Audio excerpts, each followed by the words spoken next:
Hi, Bob FM. Hey, this is Jimmy McMillian from the Rent Too Damn High Party. Yeah, I just came out of court, man. I'm sorry I got you guys so late. Oh, no worries. No worries. Okay. Good to have you on. All right, so I'll just get into it. Joining me today, the man, the myth, the internet legend, Jimmy McMillian, best known as the Rent is Too Damn High guy. Jimmy, how you doing today? Oh, wonderful. I'm kind of losing my voice a little bit, but the people make me feel really great the way they're responding. And we didn't do it this time, but we're not walking away. We are going to come back stronger than ever. The people have already spoken, and I'm going to listen to them, and I will continue until I get to where I need to be to bring about a change. Not the kind of change that Obama had talked about and haven't delivered. But the change that I had planned for the state would have helped the country if every state would have followed. But now that didn't happen. I'm going to step it up a notch and move to the next level. If it means running for president, then that's what it would be. Jimmy McMillian for president. I like the sound of that. Well, the people in San Francisco have already started campaign to Rent Too Damn High. But first, I have to check with the Federal Election Commission to find out what would I have to do to get on the ballot in each state. Oh. I may have to check with each state to find out what their requirements are.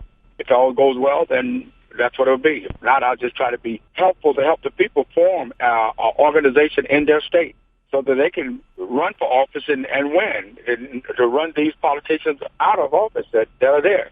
The people in New York are going to catch hell for the next 4 years. I mean, it's sad.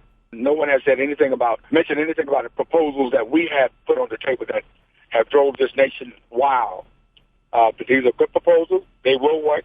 So other people are catching on that the rent is too damn high too, right, Jimmy? Oh, no question.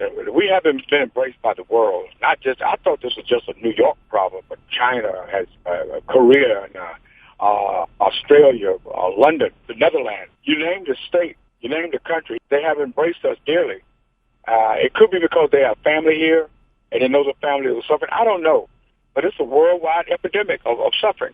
And I don't know. I need help from the people to go to the website and invite us to your state. We know you don't have much money. We'll try to work something out. We have people calling us from Detroit, Indiana, Arizona, Nebraska. Come and help us, And I just want to be everywhere for the people. I don't know. I don't know what I'm going to do this time at this point. Now, you're no stranger to politics. What got you into politics, Jimmy? My Vietnam veteran brothers coming home from Vietnam, homeless. And I have a deformed daughter who's exposed to Agent Orange, and my brothers are exposed. And the children who are suffering from autism up in New York, these are veterans' children that no one is addressing. They've been about. And I said, let me run at the top, because everyone at the top was involved in mortgage fraud, real estate. I need to run to shut it down. There's a lot of elements involved in the city being sent into an economic tailspin of disgrace. And I thought I could get involved and do something about it. And my changes, people heard it loud and clear after the election, but it's too late. But that's what made me get involved, watching little children grow up to grown men and women with nowhere to go. There are no jobs, and no one is talking about creating jobs. They say, oh, we're going to create jobs, but they're not going to tell you how. I told you how. I have a solution for it. I mentioned how it was to be done. No one else has done that. And that's the difference between myself and them. And the people has caught on to it, and they has embraced it. So that's why I got involved to run, because every child is my child. My children are hurting, and I need someone to help me help my children. And that is where I'm at. That's what made me run, because of that. Every child is my child. Wow. Now, did you ever expect to become such a worldwide celebrity after that debate video went viral on the internet? Something strange happened that I'm writing about it in my book. On the new book, you're going to see a suit, and you're not going to see me in it. My mother died on September 15, 2009. I wore a suit to the funeral, the same suit I had on at the debate, from toe to tie.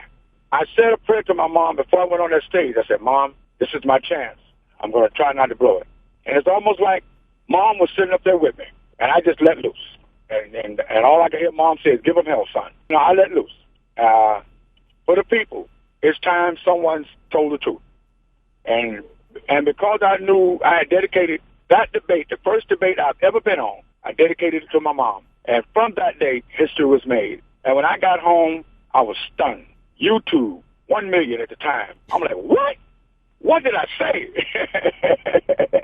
I'm only being me. I've been saying this for 16 years, 2 decades. No one listened. And we had planned to get the attention of the public It's why the gloves and the mustache nice and trimmed and shaved. I didn't have the money my opponents had, but I had something they didn't have, the ability to use me and be myself and get the attention of the public just by being me. They were used to the money doing things for them. And of all that, the people recognize a leader when they see it and when they heard it. And when they heard it, they responded. I had the whole audience agreeing with me before the debate ended. So I knew right away the debate was over. But some members of the media, Daily News, New York Post, are yet to declare me the winner of that debate. They have gotten the person they wanted to get elected, the person they endorsed. And I don't like to talk about the person itself, but I won the debate. I should have won this race for governor of the state of New York. We're going to move on. All I know is that I wrote him a letter and told him that I wanted to help him because he doesn't have a plan. Not only does he have a plan, the president of the United States don't have a plan either. The president's plan is not going to create any jobs. It won't work. Sadly to say, he cannot do this by being president and trying to be governor, mayor, city council. He's trying to be everybody and do everything. He needs the help of the governors of state. They are the only ones that can create these jobs this president needs to get this country on the right track. He can't do it. And you're the man for the job. I have the solution. I pointed it out on the debate, and I'm willing to do it at any time. No one else has done that but me. So if I'm the only one who has done that, then I'm the only one that's capable of doing it. So if you listen to the tape, you'll hear me talking about bulldozing mountains, creating cable companies and manufacturings and industrial plants, having your own oil reserves, having your own power source, and having your own union agriculture, becoming an independent state, independent of anything, becoming the export capital of the world. I even had China to call me to ask me about my plan. I told China, I need you to continue making that doll, but I also need you to let me make the leg. And on the tag, you put USA/China. Let's work together. You don't want to cut anyone out, but working together, we all can enjoy the wealth together. That's how you work. You don't just cut them out or criticize them and talk about the National Free Trade Agreement when you haven't done anything to create an international free trade agreement of your own right here in America, including every city, town, and county in America. Nothing has been done. We have the dumbest elected officials you've ever thought of, man. I like to create a roll of toilet paper with all of them faces on it. So when next time you go to the bathroom and wipe, you'll know who screwed this country up.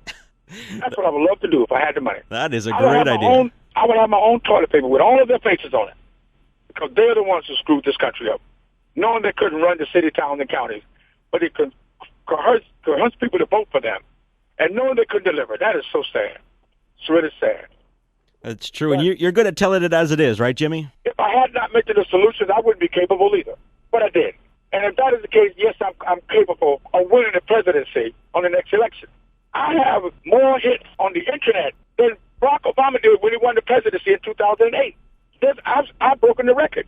The president, if you pay attention to the numbers, he should call me and say, what's your plan? I've written letters to him. He never responded before the debate.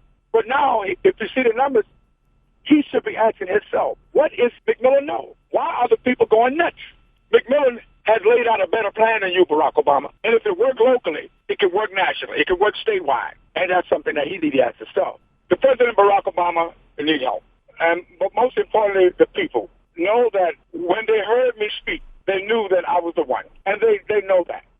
The Democratic and Republican Party, if I decide to get into the next election, they're in trouble. Right now, if the election was next year, there would be a new president in America because Barack Obama has not delivered. And that is the bottom line to it. Only because he's trying to do everything and be everything. I have brought a stronger message to the people than anyone in history at these difficult economic times of how to revitalize the economy. And it will work. But why the people in New York did not respond to it, they're old Democrats who don't have anything to lose. They're not paying high rent. They don't own Social Security.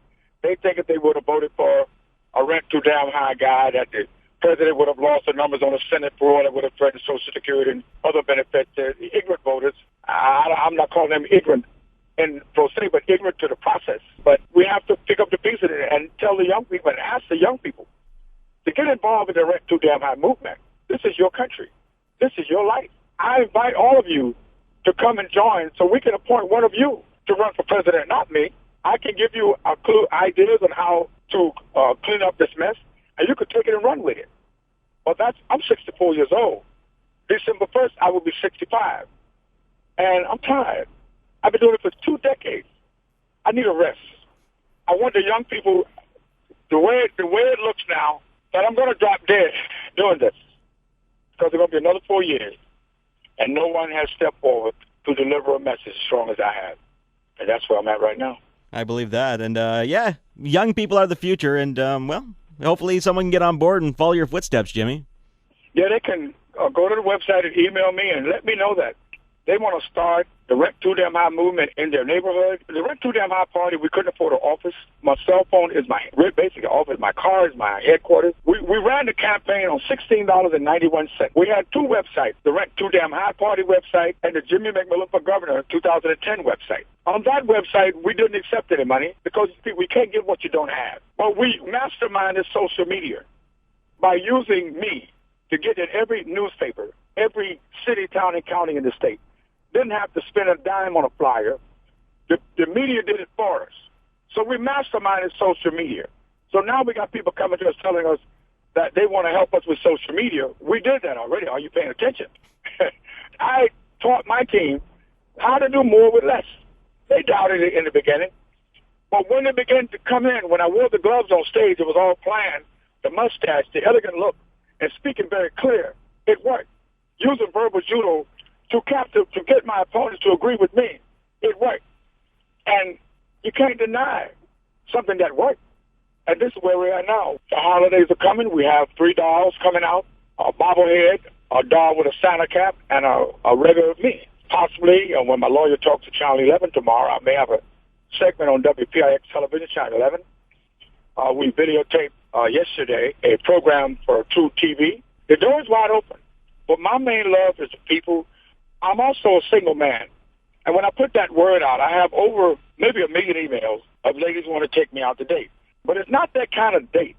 I want to have a dinner date with everyone who expresses love for me. I don't care if you're a man by yourself or you want to have dinner with me to say thank you. I'll have dinner with you. So Sunday, I'm having my first dinner date. I would say dinner. Well, I say every child is my child. A young lady who's 28 years old, she want to have dinner with Dad.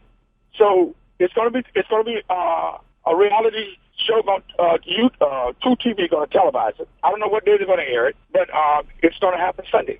Wow. To give everyone a chance to invite me into their homes. The cameras will follow me. If I don't go to their homes, they'll meet me in a restaurant, and it will be televised. I just want to say thank you to everyone. And I'm really blessed. I'm really touched by the way the people have embraced me. My life has changed, yes, but this is what they want. They pick me, and I'm not going to let them down. Awesome. Thanks so much for your time this afternoon, Jimmy. Thank you so much. And right. I love you, people. I love you, every one of you. I love you. Happy holiday, and don't forget my birthday coming up. Email me and just say happy birthday, Jimmy, or happy birthday, Dad. That makes me feel really good, really good.